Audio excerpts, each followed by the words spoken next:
नमस्कार दोस्तों, this is Sunil Kushwaha. दोस्तों, यदि आप MPPSC, MP forest guard, MP sub inspector, MP Patwari या फिर एमपी की अदर जो है एग्जाम होने की तैयारी कर रहे हो जिसमें एमपी जीके पूछा जाता है, तो दोस्तों ये वीडियो आपके लिए है क्योंकि एमपी जीके में वही क्वेश्चन ज़्यादा आते हैं जो करंट अफेयर से रिलेटेड होते हैं। इसीलिए दोस्तों मैं आपको करंट अफेयर पढ़ाता हूँ। ये हमारा सेकंड वीडियो है। इससे पहले एक वीडियो हो चुका है, आप वो वाला वीडियो देख सकते हो, लिंक आपको डिस्क्रिप्शन में मिल जाएगी। तो ये दोस्तों हम पढ़ेंगे अभी ऑपरेशन गंगा।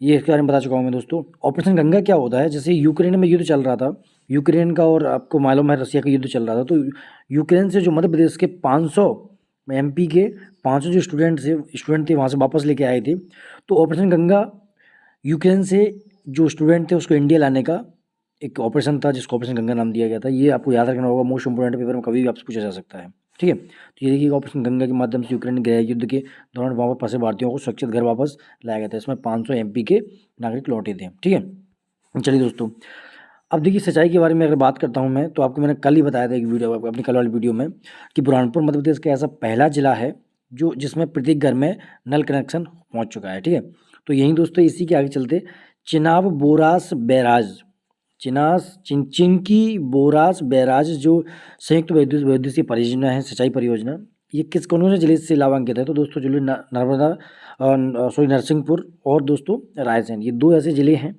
जो इस चिंकी बोरास बैराज संयुक्त परियोजना है उससे रिलेटेड हैं। तो आपको याद रखना होगा इसका नाम और कौन से जिले लाभान्वित हैं ये। ठीक है, चलिए दोस्तों नेक्स्ट देखिएगा, शोवेर माइक्रो उद्वहन सिंचाई परियोजना, ये कौन से जिले से संबंधित है?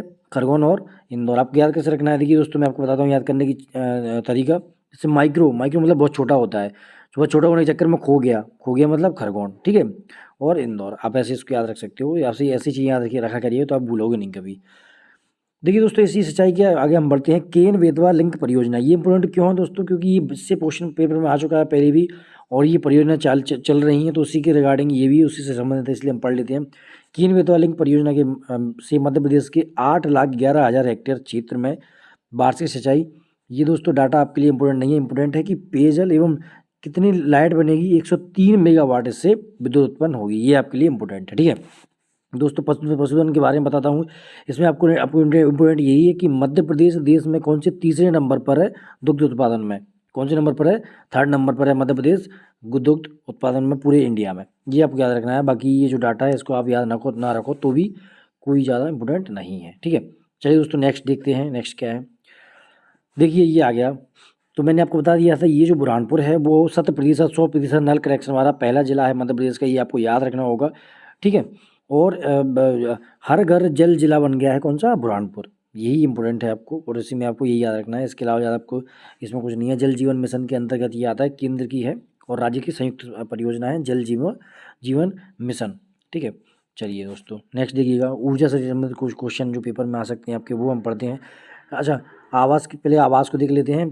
प्रधानमंत्री आवास योजना के अंतर्गत 23,50,000 से अधिक आवासों का निर्माण कार्य पूर्ण कर मध्य प्रदेश देश का अग्रणी राज्य है। मतलब ये आपको डाटा याद ना रखो तो भी कोई दिक्कत नहीं है, लेकिन मध्य प्रदेश अग्रणी राज्य है, ये क्वेश्चन पेपर में नहीं आएगा।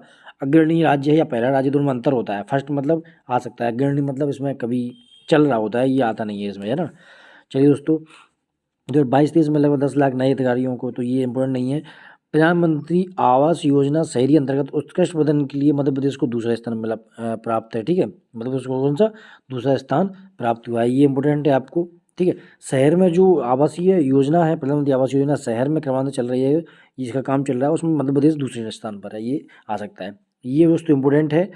नेट जीरो एमिशन मतलब 2070 तक हमारा जो पीएम साहब नरेंद्र मोदी हैं, उन्होंने 2070 तक नेट जीरो एमिशन मतलब जो कार्बन एमिशन होता है उसमें जीरो करने का लक्ष्य रखा है 2070 तक। हो सकता है हम ना जिए, आप लोग भी ना जी पाओगे, लेकिन इतना उम्मीद है कि 2070 तक हमारा जो भारत देश है उसमें से जीरो एमिशन वाला देश बन जाएगा भारत। ठीक है, पूरे वर्ल्ड में।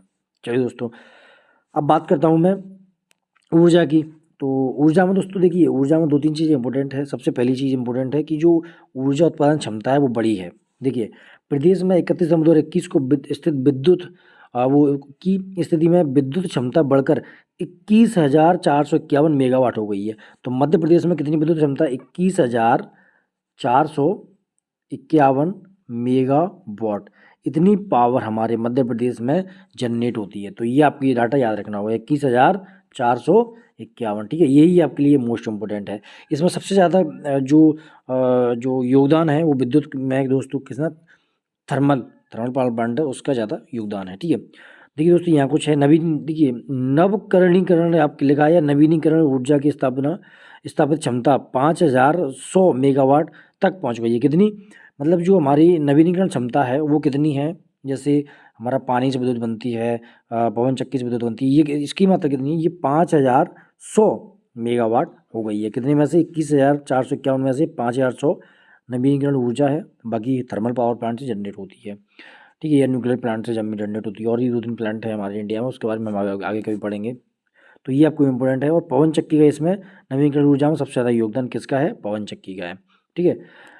यहाँ देखिए कुछ इम्पोर्टेंट है, ऊर्जा विभाग के आंकड़ों के अनुसार सौर ऊर्जा के साथ रूफटॉप योजना को भी सम्मिलित किया गया है। रूफटॉप योजना दोस्तों क्या है, मैं इसको आपको नेक्स्ट वीडियो में पूरे डिटेल में बताऊंगा।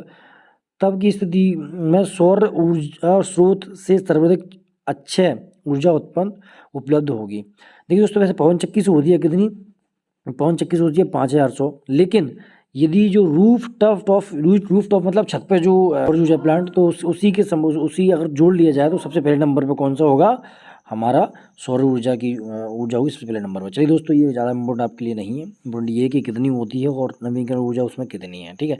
ये 2 डाटा आपको याद रखने की आवश्यकता है। और जो सागर जिला है हमारा, कौन सा, सागर जिले में कितनी, 1500 मेगावाट क्षमता की सौर पार्क परियोजना चालू है।